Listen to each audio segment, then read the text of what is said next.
The strong lane dream. The strong lane dream. And this one I wrote down because I'm still praying it out without any of past mistakes. So I dreamt that I packed a suitcase to travel because I had a desire in my heart and a sort of leading. Pack a suitcase, Celestial. So I packed a suitcase to travel, but I didn't know where I was going yet. And when it was time to leave, nobody actually showed up to the house. Nobody came to fetch me, but all of a sudden I just found myself in the air at about what I would call helicopter level. We have helicopter rides here in New York. If you have money to burn or a girl that you want to impress, yes, people take helicopter rides around the city and things like that. And so I suddenly found myself in the air when it was the right time to leave. I found myself in the air, and judging from the level that I was, because I couldn't really solidly see the helicopter, it just felt like I was in a helicopter, but I didn't see a helicopter. I didn't even see myself. All I saw was what was in front of me. So I found myself in the air, and I was traveling with unknown persons who were piloting this vehicle without talking to me. So I knew that there were people there. The feeling that I had actually was of an airman right next to me, kind of like, you know, the Top Gun guys who were wearing that military green onesie with something like a football helmet and microphone in the front. But that man wasn't talking to me. He was simply crouched near the open door of the helicopter. Again, not a solid form. There is a way that I sometimes see visions where I will see all the shapes of things and they are not there at all. Nothing is there, but I can see what it is. So we're going across the city, and it might have been New York City because that's where I am, but we're definitely going across the city, and we're flying at a level whereby we're not too high up, because this was a utility flight. We're not flying to give me a romantic view of the city. That's not what this purpose was. It's a useful flight. And so we're flying just a safe distance above the buildings, and I can see the buildings clearly. And I'm traveling with unknown persons who are not talking to me. There's one guy in the front flying the chopper. There's another one, his wingman. And then in the back, in the cab with me, there is a guy crouched by the door, and he's watching outside. So none of them are acknowledging me. Whenever I see people like this, I usually think that they are angels. Don't think that the angels are always showing up wearing white clothes. I've seen them show up in military clothes. I've seen them show up as cops and things like that. And so they present themselves in many different ways, and they fly until we get to a place where instinctively I know this is where we are going. And it no longer looks like anywhere earthly. It doesn't look like anywhere else, anywhere that I've seen down here. I am looking at, here comes that word, a massive plaza or piazza. Massive. This thing, it stretches so far into the distance that when I woke up, I knew that this thing is representative of something that we are all going to go through. And that is why God has sent me here to talk to you tonight. God has sent me here to tell you exactly what he told me after a few days of me really chewing on this dream. I have not been sleeping on this dream at all. He said to me, talk to them about this, because it is the time when more or less all of you are going to go through this. And so the title of this prophetic dream teaching insight is actually called The Importance of Preparation. It's talking about transition. It's talking about being ready for transition. It's talking about don't be sleepy when your transition comes. You will hate the process if you are slow, if you are sleepy, if you sit there and just say things like, but I don't know what to do. Ma'am, it is time to do something. Sir, it is time to do something. It is time to get a little notebook and start jotting down what you think are your own thoughts. God has been giving some of you ideas what to do, and you're just thinking, but why would I do that? And why would I think that? Not every thought is your thought. A lot of the thoughts are the devil, but the good ones come from the Lord. You're supposed to be able to moderate the two and know the difference. And so we're coming up to something that is so breathtaking. It's a pink mother of pearl. It's a mixture between the white mother of pearl and pink mother of pearl wide plaza. I mean, so wide and so far out that I don't think I'm seeing anything earthly. It literally looks, to me, that's how it was feeling, as the step downstairs from, if you were coming from the Lord's throne, If the Lord's throne was behind you, the different types of descents that you would find. So please listen closely, because I've never seen anything like this, but this is just indicative of how it's going to go for different people in different situations. It's a very wide plaza here. So the first level that I see stretching off into the distance is a very wide level that is flat and even, white mother of pearl and pink mother of pearl mixed in together. Very beautiful. At the far end, I see what instinctively my mind calls baby steps. Baby steps. But these steps are not steps that anyone who has a baby wants their baby to be on. People who have babies do not like their babies near steps for obvious reason, because your child will roll down and bounce at the bottom and it will not be good. And so I'm momentarily stunned, and I'm looking in awe at the sunlight bouncing off this beautiful mother of pearl. But then my mind becomes preoccupied pretty quickly, because as we're coming in, I become aware that this is where I'm getting off. These men have brought me here because I'm getting off at this plaza. And not only that, they weren't going to land this chopper to get me off safely. So Top Gun and friends had no intention of bringing this thing down to touch this beautiful surface and letting me climb off safely. I have no experience with choppers whatsoever, and I was aware of that in my dream. They were going to hover as low as possible to the ground, and then I was supposed to get off. But that's not all. As we say in the infomercial, but wait, there's more. They were going to hover and keep going. So they weren't going to come to a standstill hover where I could then just jump downward safely. No. They were coming in a kind of low moving skim, and then we're going to lift off. So I was going to have one opportunity to jump when they got as low as possible, but they were still going to be having forward momentum. So this thing preoccupied me, and once I realized, they didn't speak to me, but this knowledge came into my heart. Once I realized they're not actually going to touch down, they're not even going to come to a standstill hover. They're going to be dropping me off as if I've got 15 years Marine training, and they're just going to swoop in low, expect me to jump off, and then keep going. And I had my suitcase with me, by the way.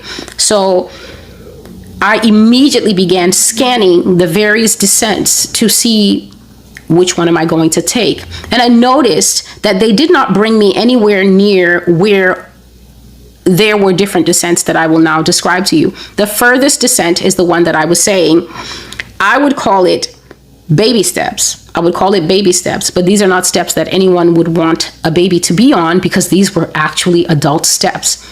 They were the regular size steps. And we know that regular size steps are fine for young children, bigger children, and adults. The people that regular size steps are not fine for is babies. That was the first descent. So the plaza was like this, and then suddenly at the very furthest end, it began to form regular size steps, and those steps were called baby steps. The next steps were much shorter. Have you ever walked on a short step? When you put your foot on a step, you ideally want the step to be as long as your foot, and then a little longer, so that even people with big feet can get a comfortable step. Walking on short steps makes your leg extend a little bit like this, and there is a risk of you tipping forward into a very sharp descent and hurting yourself. The next set of steps, right next to the baby steps, were short steps, meaning that big-footed people would have trouble walking down there. And the only person who would be really okay there is someone with a shorter foot. But the descent was also a little too steep, because that's how short steps look. They end up plunging downwards really quickly. The next steps, next to baby steps and short steps, were wide steps. So these ones were very long steps. I'm sure you've seen them. The only thing I can describe it is like the stairs at the pageants, Miss America pageants, whereby, they give the ladies a long step because they're wearing high heels, so they give them a long step to model, at least 5 or 6 steps, and then it's a shallow dip, and then the next long step. So these ones may sound pretty safe, but here was the drawback to them. Each step was so long that it would take you a long time to walk the step before you got to go to another level. So long step, and then a drop, and then next long step, stretching out into the distance. What I'm describing to you are the different journeys that you can expect to be taking in 2024, probably into 2025, if you don't get it right. The different journeys are what I'm explaining to you. Baby steps and normal steps and short steps is the next one. And then the long step that you would have to take a very long time at one stage before you can finally come into a different stage. That is also going to be quite lengthy.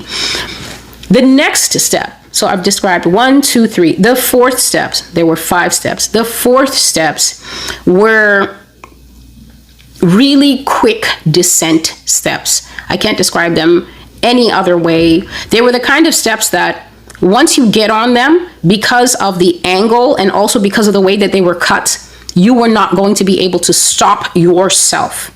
Let's call them momentum steps, okay? Baby steps, short steps, long steps, momentum steps. And you get on the momentum steps, but from the minute you set your foot on it, you're going to have to keep going down, and it's going to require a lot of skill, a lot of strategy, a lot of focus, incredible balance, or you're going to literally, because of the momentum, you're going to end up like a snowball and really hurt yourself by the time you get to your descent. So as the chopper's coming in, I'm thinking momentum steps. That's for me. That's definitely the ones I'm going on to. I'm not going on to anyone. I'm at the level momentum steps. And so I'm angling myself and I'm getting ready to jump. And I'm thinking momentum steps. That's for me. I can handle it. The commitment level is there, everything. This is what I'm thinking. And so the guy inside, the one who's near the door, he gives this nod. Jump now. And I jump. And for a brief moment, a brief shining moment, all is well. I land well. I don't hit my ankle or anything. In fact, I land like a seasoned professional, okay? Hit the ground running, and I'm almost too close to the momentum steps, but not too close that I'll go tumbling headlong. There's enough time to balance myself before I go. As I'm about to hit the first momentum step and go down, these stairs seem to have a life of their own. I'm on the top one when all of a sudden, I hope I can describe it. What I thought was the last step, the momentum steps, it suddenly opens a side door and something knocks me into that lane. Lord help me. Baby steps, short steps, long steps, momentum steps. It literally looked like 4 sets of steps. I was having a wide view. That is what I saw. The last steps are the momentum steps. And I know in myself, I can handle those stairs. So I jump and I angle myself towards there. And then as I'm just about to take the first momentum step, there's something like a barrier that suddenly is there. There's suddenly a barrier there. You know, the barriers that usually go up and down to allow you into private areas. This barrier goes side to side. This barrier suddenly goes aside, and just like eggs in a factory, something knocks me into an unseen, unknown 5th lane. And I'm in the lane, and that lane is like a wheelchair ramp. There's no other way to describe it. That lane doesn't have any type of steps in it at all. No stair-like features. It is smooth, and I have about 10 seconds to marvel. Why is this lane smooth? And then I hear a huge pah, and a massive truck goes whistling by me on the other lane, and I realize that somehow I have been knocked into a lane with cars, the fastest lane of all. I thought, this is step territory. Something knocks me, a door, a barrier just appears and opens, and then something just knocks me like an 8-ball into what I will call the car lane. I'm there with 18-wheelers, I'm there with trucks, I'm there with sedans, and they're all blaring, and they're all on the way, and they can see me standing there, and something says to me, run. And I start running. I'm running, and thinking, what on earth is this? I'm a human being. These are cars. And that is where the dream ended. And I can tell you for a fact, when I woke up, everything that I relayed to you earlier came back to me. Do you remember this? Do you remember how it went? And I began to seek God with everything. I began to say, Lord, what put me in the lane with the cars? Why was I put into the lane with the cars? I automatically know, yes, Lord, it always leads to promotion, but the manner of promotion is usually extremely difficult. Father, that is a car lane. That is a fast lane. Cars are in that lane, and I'm a person. And I tell you, the dream ended with me. It's as if I was back in the chopper. I was watching myself running for my life with cars. Just a moment, please. I was seeking God with everything in me because I am someone who learns from experience. My profession alone, I'm used to cataloging everything. I'm used to making sure that everything is written down. Everything has a date. And then when you have information that's written down with a date, you're supposed to wisely go back to that information and begin to go through it with a fine-tooth comb. You are supposed to break it up into malleable pieces. You're supposed to be paying attention to each and every aspect of it to see what does it mean. So I can tell you what this dream means because I sought God about it nonstop. I mean, I'm washing potatoes and I'm thinking, the car lane though. Why the car lane? Why would you put me with cars? And I was seeking the Lord. It's not as if he came and gave me the answer right away. Some of you, you dream, you ask God twice, and then I don't know what it means. No, because you know what? If you were looking for money or an apartment or a partner, you would do it relentlessly until you got what you want. People, don't be the kind of people that are faithful over earthly things that perish. You could meet the love of your life and before the wedding, lose her. Everything on this earth is transient. None of it is promised. When you get it, at best, you're a steward. God has blessed you. You're supposed to be taking care of the blessing. Why do we get roped up in the blessing? Why do we make our identity the car or the CEO position or the fact that we just had twins? Why is your identity the stuff that God gives you when it's transient and you're transient and you could lose it all or it could leave you or be taken away from you because we're humans and we have limitations. Satan stripped Job of everything that Job had. I mean, every good thing. The only things that Job was still able to participate in was to drink water and enjoy the sunshine. And that didn't even help him. Job cursed the day that he was born. He said he wished he had never been born. Because if you're never born, you don't have to live to lose 10 children and everything you have. Satan took everything away from Job on a whim, on a dare. So why do we act like earthly things are everything? If you from now on, if you put any effort into pursuing any earthly thing, make sure you put that same effort into pursuing God's things. Make sure if it's a 2-hour Netflix, whatever, you have 2 hours to give the Holy Spirit, either in prayer or in tongues or in reading your Bible or in a worship session. If you can't handle 2 hours all at once, break it up. But make sure that you're not giving more to your earthly pleasures. Make sure that you're not giving more to satanic pursuits and robbing God of his fair due. That is so disingenuous and it is wickedness according to Bible standards. So back to this dream.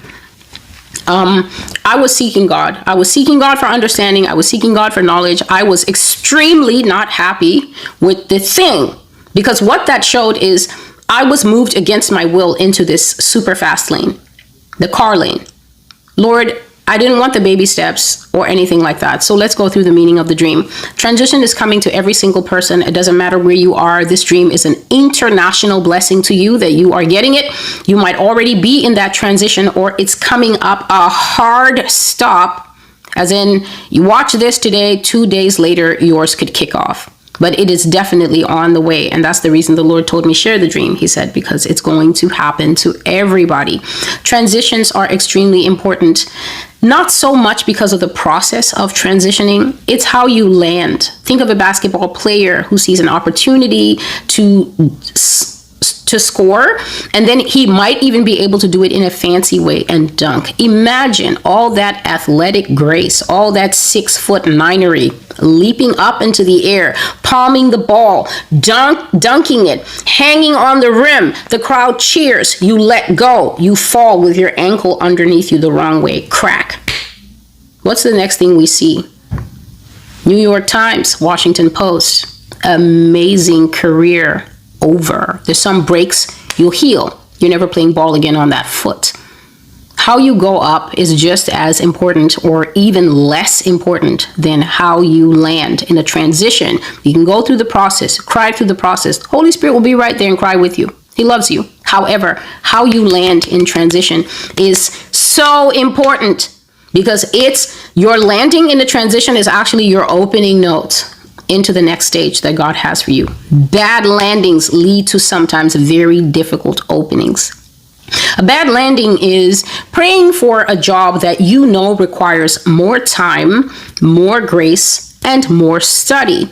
You put in the time at work, you pray and increase the grace, and then you just assume that your current level of knowledge is going to cut it at a VP job, at a VP level, at a managerial level. You forget that the people up there probably have 3 masters or something like that.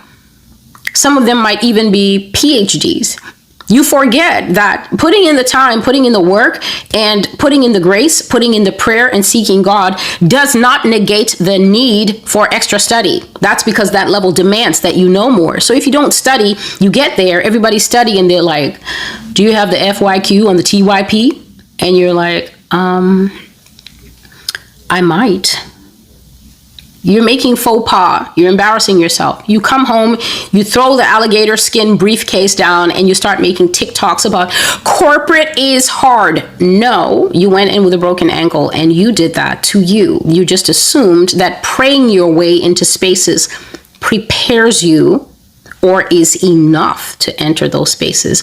Always remember Daniel. Daniel was what we call a universal asset. Daniel entered in as a young boy, and he was relevant into his old age. Why? Because it says that when they brought them in, they trained them with all the other young men.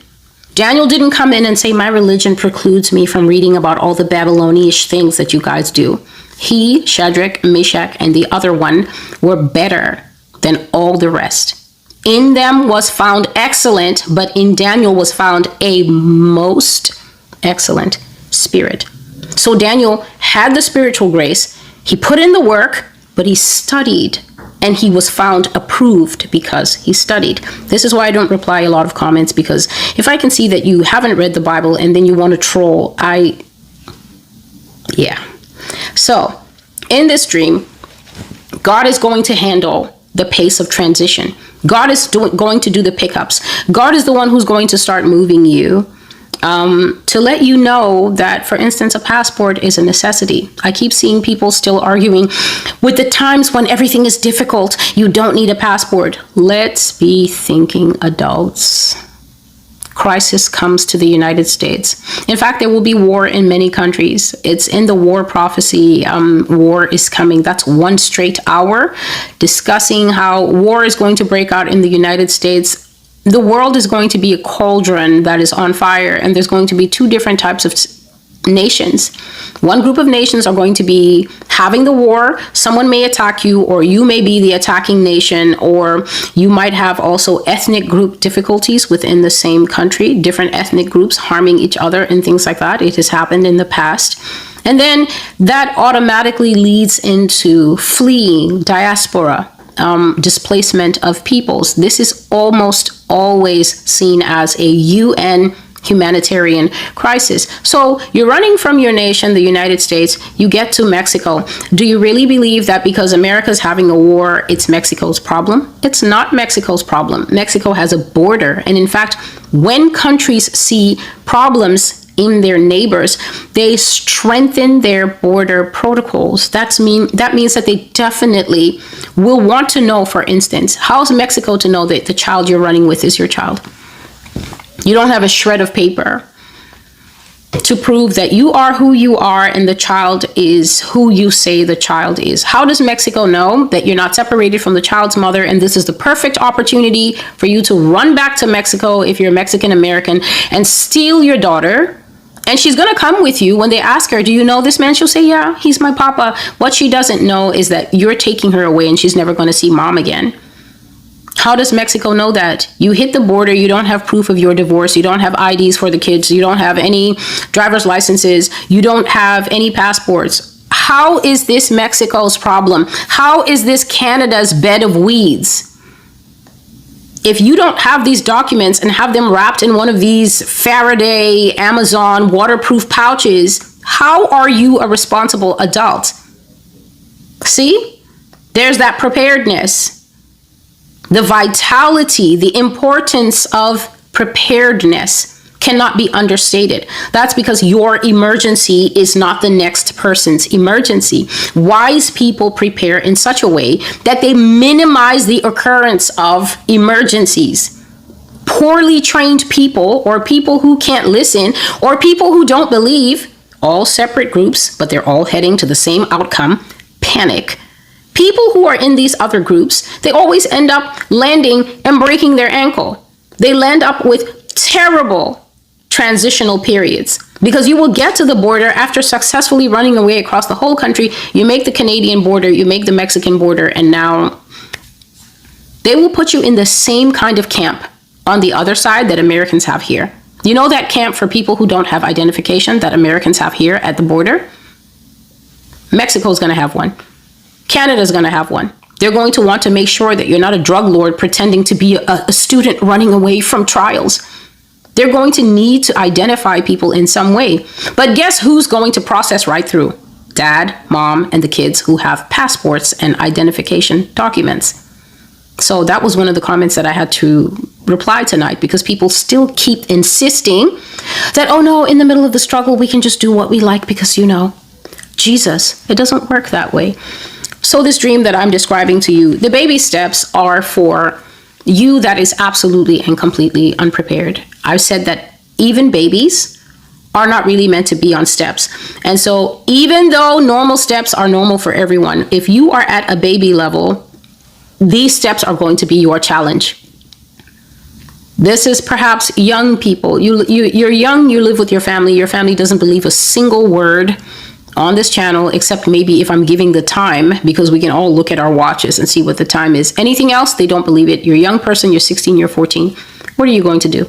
You don't have many options open to you. You have to pray. You literally have to trust your skin and bones and your family's skin and bones to Christ Jesus. And it's going to be difficult for you, because as you listen, your brain is going to be telling you, I want to do something, but there's not much that you can do. And so the baby steps for you are going to be how to lose yourself in true trust of God. How to believe 100% that though you are young and he knows that you are disenfranchised, you don't have any money, you don't have anything, probably don't even have the right to go and get yourself a passport. It has to be done by your guardians. You are going to have to learn on those difficult baby steps what it means to trust God when you basically don't have rights. As a minor, you don't have many rights. It's assumed that your guardian is going to do the best that he can for you. This might be the same situation if you are a widow that is on a very tiny pension. You're not thinking relocation to Jamaica or anything like that. You are going to have to, on those baby steps, trust Jesus Christ. Baby steps is for every person who keeps thinking that they can just pack a suitcase and move to Acapulco. You may get harmed in that place. You don't know the locals in that place. You don't know the life. You don't know the language. You can't just up and move. Baby steps is just learning to let go of the fear. Some of you cannot even manage the choking fear you feel when you come here. And yet you think that you're just going to fly off to Madrid and seamlessly reintegrate to the life. Then you go there and you hate it. You hate the food. You hate the culture. You hate everything about it. And the Spaniards won't even notice that you're there. They're not required to care. Baby steps is, can you even trust your physical body, the peace of your mind, and your immortal soul to God? Are you even capable of that level of trust to the Father? That's baby steps. And then there's short steps. Short steps relates primarily to time. There's some of you that are simply going to find yourself out of time. And the most difficult way to find that you're out of time is losing something. Losing something is the best signal that life gives you to let you know you waited too long. If there's a sale, you wanted something, you keep, oh yeah, the sale's still on. The sale is still on. You didn't even step in there to ask them, how long is the sale on for? You saw the name of the store. You have a cell phone and a tablet. You passed by, you saw sale on. You couldn't just go on Google the place and find out, oh, the sale is up to this time. No research, no time. This assumption that life will wait for you, it will not. I have shared here many times that time and life is moving like a boomerang. It will clip you in the side of your head. And as you walk away with a migraine, you will learn a valuable lesson. Nothing in life waits for you. You will seize the moment and trust God, or it's just not going to happen. So the short steps: less opportunity to do things, doors opening and closing very quickly. Doors opening and closing very quickly. The door will open and you will be told, would you like to do this and this? The people on the other side of the door are very decisive. They're just like the people in the inner square. They've been there for long enough to feel that they belong. And so they're not used to people who will think that they can get 3 weeks to think over a business deal. No, we're closing this thing in London tomorrow. Do you want to be in or not? Here's the portfolio. It's been looked over by Abercrombie and Fitch. And if you want to be a part of this, let us know by tomorrow morning, 8 a.m. We file at 10. All the best. And what are they asking for? 500K down. This is for those who are at the top, if they even watch here. This kind of opportunity may open up to you for an apartment that you've always wanted, and now it's there, and you have the money, but you're afraid to pay on it because then it might mean eating red beans for a couple of weeks until the next pay cycle, and you would want more time. But the thing is that somebody suddenly got upgraded and moved to Paris. The place is open. Do you want it? They ask you, you take too long, you'll come and the guy will say, I'm sorry, there was a waiting list. You weren't the only person who was able to perceive that this was something good. We had a waiting list. We just gave you preference, but you took too long and we moved on. You might find this even happens with a doctor's appointment that you really need. It will open up and they will ask you, and you will hem and haw. Give me a moment. It will go to someone else. Other people are sick. And then you will end up back in the 3-month waiting cycle, which is how long it takes to get an appointment here in New York City. And so the short step, you will have to perform at the same level or even do more with less time, less breathing room, less resources.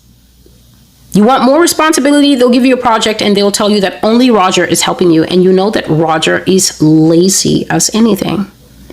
And they will watch to see. They know Roger's lazy. They're giving you Roger to see, not if you're going to do it perfect. They're waiting to see what you can produce when you have to rely only on yourself and you don't have a team. Short steps. Less opportunity. Can you produce more with less time? Short steps. Shorter in time, probably more pressure. Can you perform?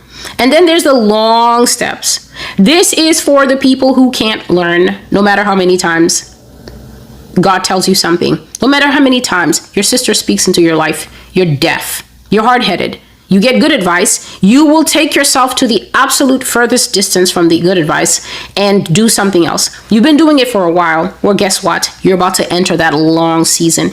God will make you walk a desert road before you get one drop of water, moving on to the next phase. So while other people are on short steps, short opportunity, perform well, there you go. The descent going down is not bad. We're going into a completely new season for everyone, even the wicked. And the wicked are good on all the steps, by the way. Just so you know. The wicked don't play with their witchcraft and their dependence on spells and the fallen angels and everything. Those people they're the ones who bring us all the new technology and say scientists have found. Scientists actually is them. So the long season is those who have been messing up consistently. I think I brought this word in 2022. It is called Set the Captives Free and something else. In that prophecy, I said that God is going to bring opportunities to you and let you enter certain doors and sit you at certain tables. But I said that I saw many bowling pins, and the door was open and all the bowling pins were lined up. Here's an open door, so you crack open the door and then you can see one bowling pin directly in the door about to come through, and then all the bowling pins are lined up going into another chamber. So the door opens and one bowling pin goes in, but then before it could do anything, a big ball came and hit it, and down it went. And the ball that is going to hit it is so many things. The ball is time. You get a promotion and you're bad with time because you're used to showing up late. You will be unpromoted so fast.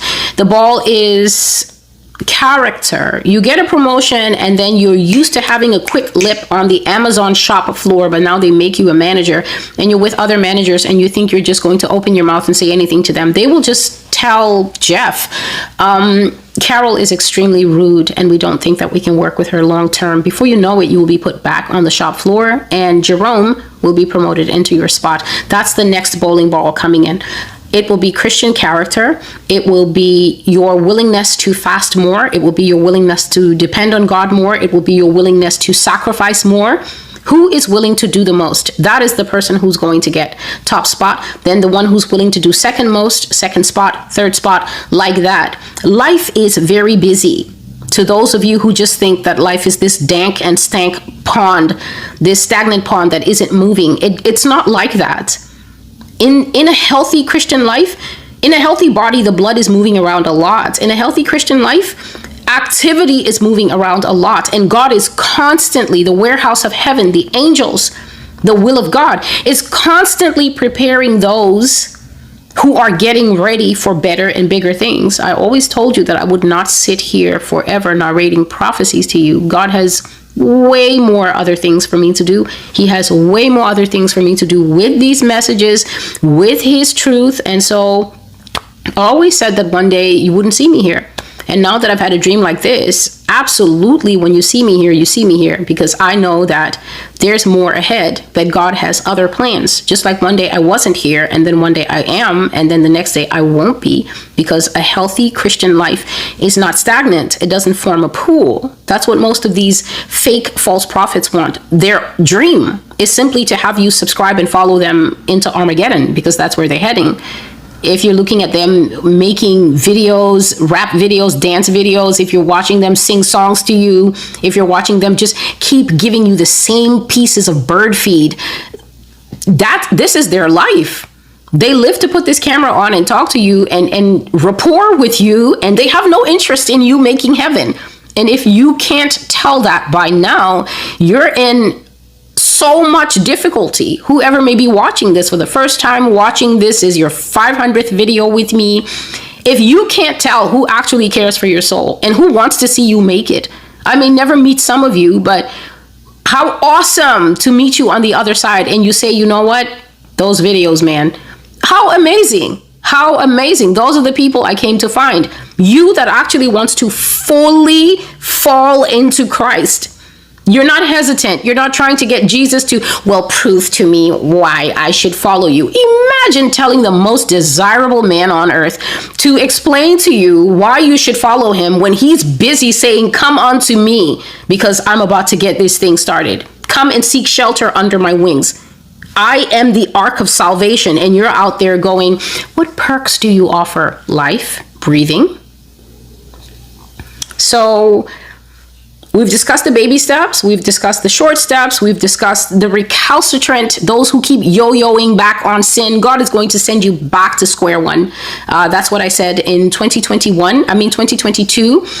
Set the Captives Free prophecy, where I said that I saw the bowling pins were being knocked down. Why? Because they asked for higher positions. You asked for the marriage, and now you're a horrible spouse. You wanted the baby, and now you are a terrible parent. And you know what?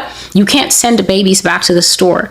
Now you have to go through the process of preparing while you have the baby, when you should have prepared how to be a parent before you have the baby, by learning what babies need, the amount of time they take.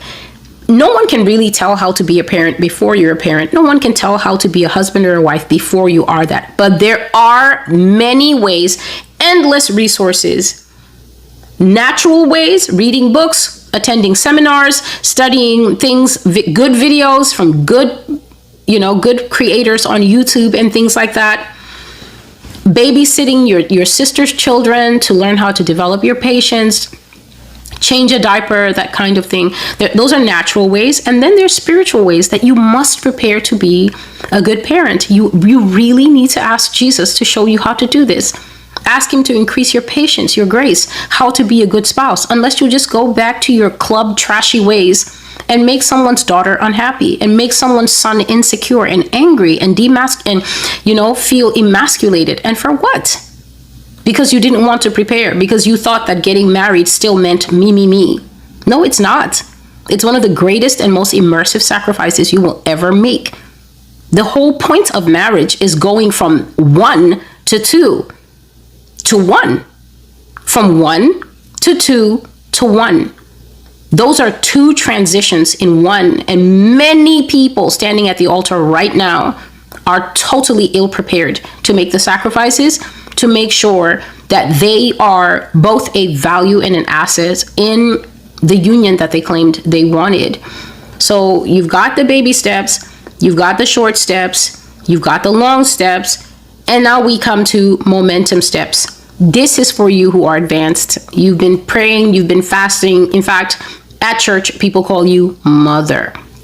There's promotion in the momentum steps, but you also have to be careful, because Satan greatly waits on the momentum steps. This is the action of the dragon. As you lift off, his claw is wanting to pull you down. See what he did to his own angelic brothers. As he fell, Satan used his tail, the Bible says. As he fell, he used his tail and he culled 1/3 of the stars from heaven. Satan literally convinced them that he was a better leader and a better mascot than the Most High Yah. And in delusion, and also identified pride with Satan, wanting to be God themselves, they followed after him, and they were all cast out of the eternal place that we know as heaven. And so momentum steps, you will have the adversary there. Satan is going to be watching you with deeply envious eyes that are usually human eyes. They will watch your ascent and hate to see it. They will see your gifts in action and choke on their bile. They will watch the effortless way that God adds grace to you to do what you do, and they will hate it because they don't have it. They are alienated from the graces of the Father, and so they hate you, and they don't want to see you moving in those graces. Apostle Paul had those kind of people around him all the time. If you read the book of Acts, you might even remember that there was a whole group of people who swore that they would not eat or drink until they killed Paul. So watch out on the momentum steps. They kill destiny. They kill promotion. They will start up rumors about you to make sure that you head down or that you trip and fall to the bottom. Momentum steps, you're not picking pointless fights because you're better than that. Momentum steps, when they come looking for you, checking for you, you're not checking for them. You're not paying any attention to them. You refuse to let them get a rise out of you because you automatically understand that if you've been promoted to momentum steps, you're going to need all your time. You're going to need to get good sleep. You're going to make sure that you double and triple check your work because someone's going to try and mess it up if you don't. You're going to have to make sure that you can keep your cool because on the momentum steps, you're expected to be good and people will want to share your glory. They will want to take credit for your ideas, and you're not going to have outbursts at that level. On the momentum steps, you're going to be able to smoothly say, you know, Madison, as I put in the last 8 weeks on this project, it's given me so much opportunity to hone the skills that I've learned here at Kinsey and Kinsey. That's a classy way of letting them know she didn't do a thing on this project. It was all me. Put the spotlight this way. You don't have to fight them. God will fight for you, and you keep your eyes on the stairs. Momentum steps are 100% promotion. Momentum literally means acceleration. Things are going to start to go better for you. The business is going to pick up more customers. The channel, more people. Your marriage is going to enter a better phase. You might even get accelerated classes, STEM classes at college. Don't be a chicken. Take them, stay up later, do the work. You get better marks, better jobs at the end of it all. Momentum steps are for those who are willing to put in extra because they know that with Christ Jesus, they can do all things. They're